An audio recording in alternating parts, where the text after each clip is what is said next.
Let's talk about one of Trump's latest absurdities because in case you haven't noticed, the man seems to think he's the world's landlord. His latest stunt, slapping sanctions on South Africa for daring to, brace yourself, challenge the legacy of apartheid land theft. Now, if you take Trump at his word, he's merely a noble warrior standing up for an embattled minority. White farmers under siege, their land stolen without cause. Another battlefield in the so-called war on Western civilization. Sounds dramatic, right? Yeah, like a bad Netflix movie, because this isn't about justice. It's about shielding the last remnants of apartheid, propping up settler colonialism, and ensuring that the world order built on racial supremacy remains intact. And Trump? He's not acting alone. Behind him is a billionaire boys club with deep ties to apartheid South Africa and the pro-Israel lobby, both desperate to maintain a system of racial and territorial dominance. Elon Musk looms large here, not just as the face of Tesla, but as a central figure in what's come to be known as the PayPal Mafia, a billionaire boys club that hoards wealth, avoids taxes, and worships the free market like a god. And wouldn't you know it, many of them come from South Africa's white elite. Then there's Peter Thiel, one of Trump's biggest backers, raised in a South African city where Hitler was still openly venerated. Thiel, the guy who thinks economic power should reign over democracy and has even questioned whether women should have been granted the right to vote.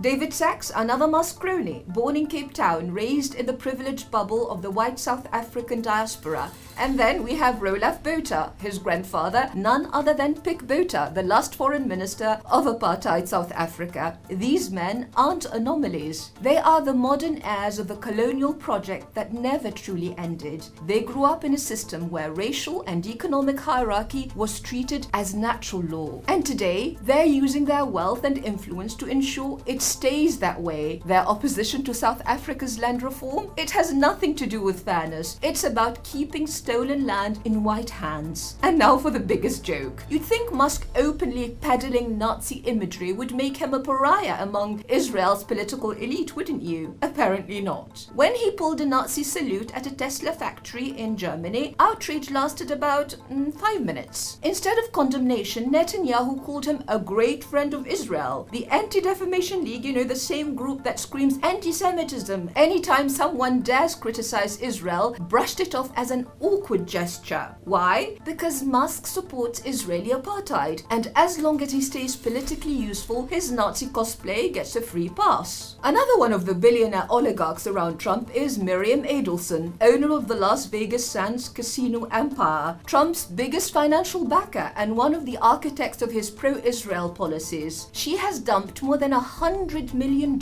into his campaign, more than anyone else. And she's made her expectations crystal clear. Trump, in her view, has unfinished business in Israel. She wants the annexation of the West Bank, the expansion of settlements, and the total erasure of Palestine from the map. This is not a coincidence. The libertarian billionaires with South African roots and the pro-Israel lobby are working in lockstep. Their alliance isn't new. It's decades in the making. For years, Israel and apartheid South Africa weren't just allies, they were ideological twins. In 1976, Israeli Prime Minister Yitzhak Rabin toasted South African Prime Minister John Vorster, a former Nazi sympathizer and pro-Hitler militia leader, declaring that the two nations faced a common struggle against foreign-inspired instability. Translation, they both saw themselves as besieged colonial outposts in a world that refused to accept their racial hierarchies. And behind the scenes, the relationship ran even deeper. Israel helped build South Africa's arms industry, trading military technology for funding. Together they developed weapons systems, intelligent networks, and most damningly, South Africa's nuclear program. It was an open secret. Israel provided the expertise, South Africa the cash. And South Africa's apartheid government, they didn't even bother hiding their worldview.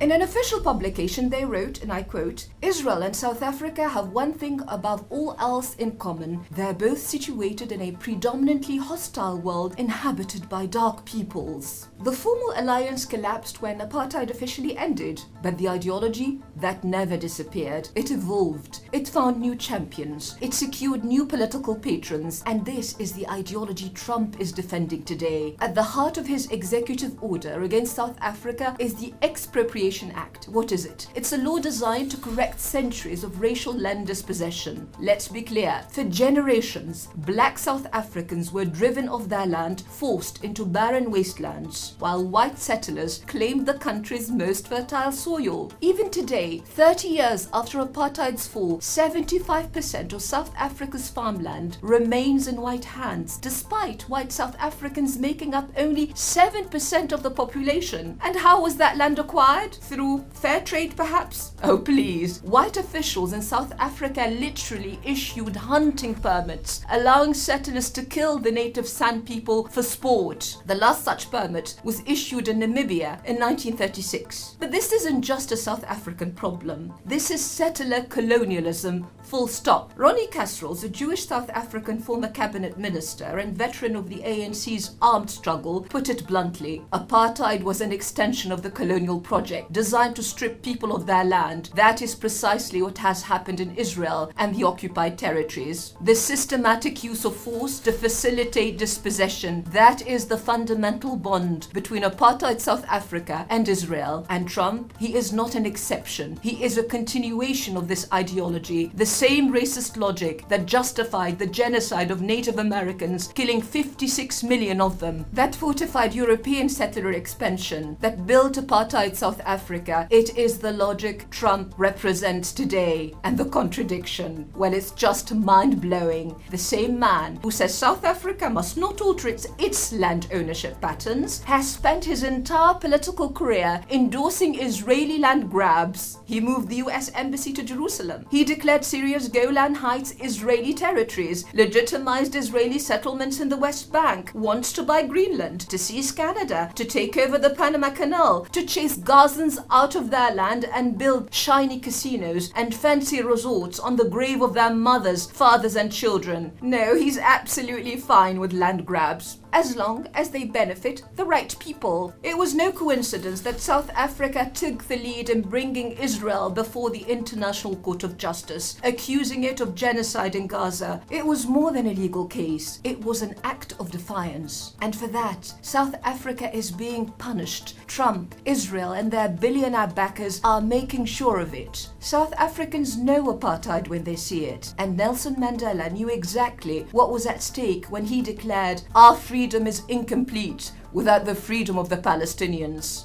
The real question before us is, will the world allow colonialism, racism and apartheid to keep dictating its moral order? Because from Johannesburg to Gaza, from Pretoria to the West Bank, the struggle is one and the same.